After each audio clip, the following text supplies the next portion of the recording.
O rico tem joias, o pobre tem choros. O louco tem nóias, o sábio tem sonhos. Eu só tenho Deus. E aqui estou eu o ano inteiro, sempre fazendo das tripas dinheiro. Grana bufunfa din-din, o resto tá bacana pra mim.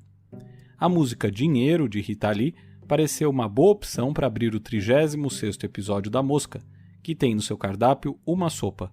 Discutimos o papel das religiões, sobretudo a evangélica, em relação à política e à sociedade brasileira.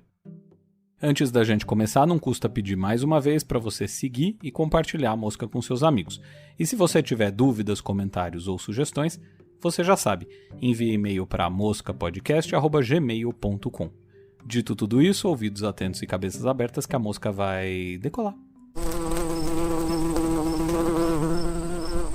Antes da gente começar esse episódio, uma observação necessária.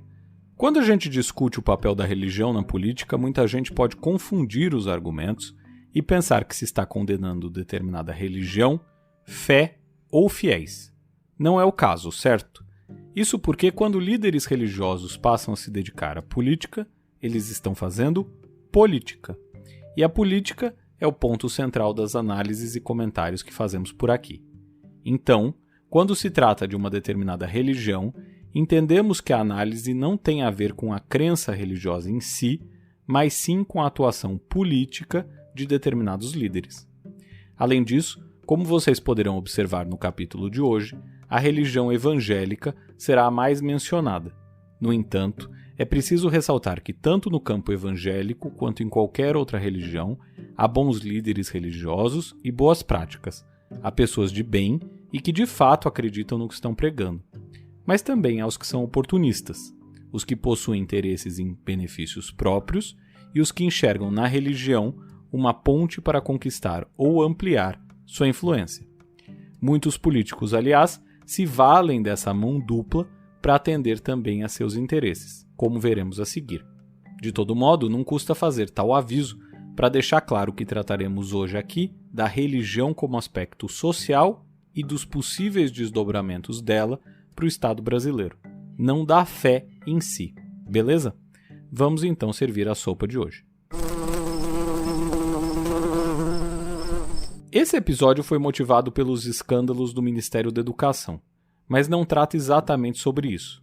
O problema aí não pode ser analisado de maneira pontual, o buraco é um pouco mais embaixo. Isso porque ele envolve questões que são recorrentes em nossa política e que, embora sejam sempre tratadas, não são vistas lá com muita seriedade ou preocupação. A primeira questão é o peso da religião. Desde que o Brasil é Brasil, a religião predominante em nosso país foi a religião católica. Aliás, não apenas isso. Durante o Império, o Estado não era laico. Ele se torna laico só com a proclamação da República, que também põe fim ao padroado, que dava poderes ao monarca em relação à administração e organização da Igreja em território brasileiro. A gente falou um pouco sobre Estado laico no capítulo 18. Se você não ouviu, vai lá escutar. De todo modo, mesmo com o fim dessa ligação entre Estado e Igreja, o catolicismo permaneceu como a religião mais importante do país. Vale lembrar que a liberdade de culto já estava assegurada na Constituição de 1824, ainda que as outras religiões fossem apenas toleradas até a Constituição de 1891, que ampliou o direito a expressar outra fé que não a católica. No entanto, tal hegemonia do catolicismo foi perdendo terreno à medida que os evangélicos foram ganhando espaço. Estimativa do demógrafo José Eustáquio Alves, professor aposentado da Escola Nacional de Ciências e Estatísticas do IBGE, publicada na Veja de 4 de fevereiro de 2020, mostrava que os evangélicos provavelmente ultrapassarão os católicos até 2032. Isso porque, enquanto os adeptos da religião evangélica cresciam em média 0,8% ao ano, o número de católicos diminuía 1,2% no mesmo período. Pesquisa Datafolha, também de 2020, apontava que 50% dos brasileiros eram católicos e 31% evangélicos. Hoje a proporção deve estar até mais favorável aos evangélicos, como o censo desse ano deve demonstrar.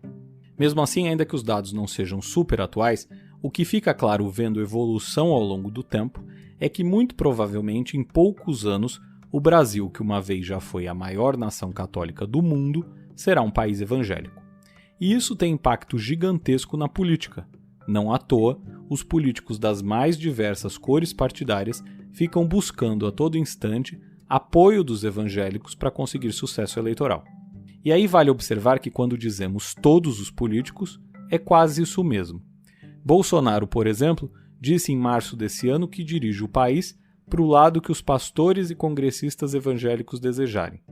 Tal fala foi dita ao lado da primeira-dama em um evento que reuniu lideranças religiosas no Palácio da Alvorada.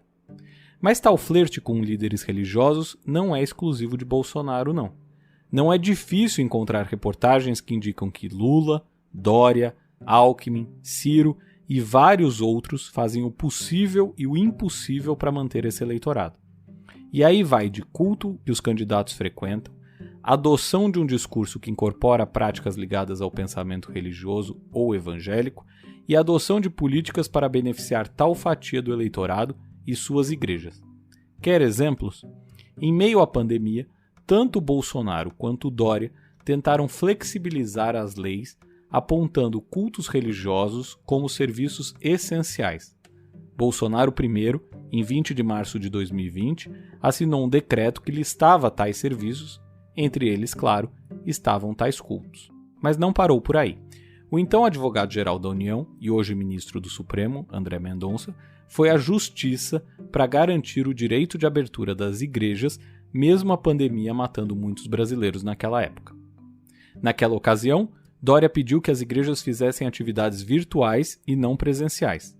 No entanto, o próprio ex-governador de São Paulo assinou em 1º de março de 2021 que os cultos eram serviços essenciais, também para flexibilizar a abertura das igrejas. Voltou atrás quando decretou a fase vermelha no estado.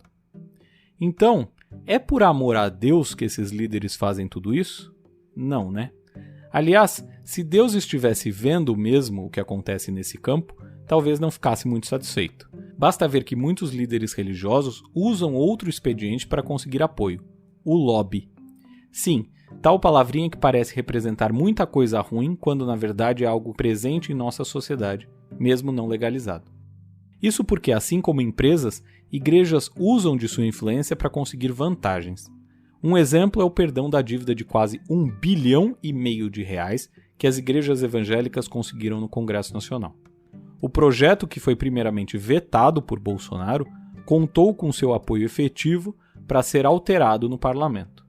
Ou seja, o presidente vetou e depois usou sua influência para que o Congresso derrubasse o veto, beneficiando assim as igrejas.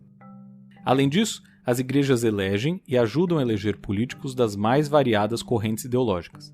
A chamada bancada da Bíblia no Congresso Nacional tem parlamentares dos mais diferentes partidos, do PT ao PSDB, perfazendo quase 200 de deputados na Frente Parlamentar Evangélica. Lembrando que há 513 deputados no Brasil. Ou seja, mais de 38% integram tal frente parlamentar, cuja lista completa você encontra no site da Câmara dos Deputados. Assim fica evidente que quando pensamos na religião no país, hoje não podemos desassociar tal pensamento do que isso significa do ponto de vista eleitoral e político. Isso sem falar que, com a eleição se aproximando, deveremos ver mais e mais políticos querendo se aproximar, para não dizer se aproveitar, do campo religioso, o que significa abraçar pautas evangélicas como norte para políticas públicas. E tal prática encontra eco nas igrejas pelo país, onde pastores se valem de sua influência local para convencer fiéis a votarem em determinado candidato, aumentando assim seu peso político indireto, em um círculo que envolve políticos e lideranças religiosas que se beneficiam mutuamente. Tal prática já até chamou a atenção do Tribunal Superior Eleitoral, que, embora tenha descartado a hipótese de cassação de mandato por abuso de poder religioso, deve passar a observar com mais atenção a prática que liga poder político ao poder religioso e vice-versa. E se isso parece inofensivo, não custa pensar que ter como uma das maiores bancadas no Congresso uma frente parlamentar que une políticos por sua fé e não por suas cores partidárias significa que, muito provavelmente, as pautas aprovadas tenham como norte o que prega a Bíblia e não o que deseja a Constituição. E se isso parece tranquilo, vale notar que práticas consideradas legais no país não são vistas de igual forma sempre pelas religiões Brasil afora, entendendo aqui como algo que ultrapassa a questão evangélica apenas. Nesse cenário, será que não passaremos a ter em pouco tempo um impacto ainda maior da fé sobre o ordenamento jurídico brasileiro? Será que a liberdade religiosa, tal qual a conhecemos, e liberdades individuais seguirão como antes, à medida que mais e mais pessoas se elegem buscando defender os valores da religião A ou da religião B? Em suma, será que o Estado laico se sustenta mesmo quando colocado à prova, nesse caso, pela aparente situação inofensiva de ir se misturando pouco a pouco política com a religião?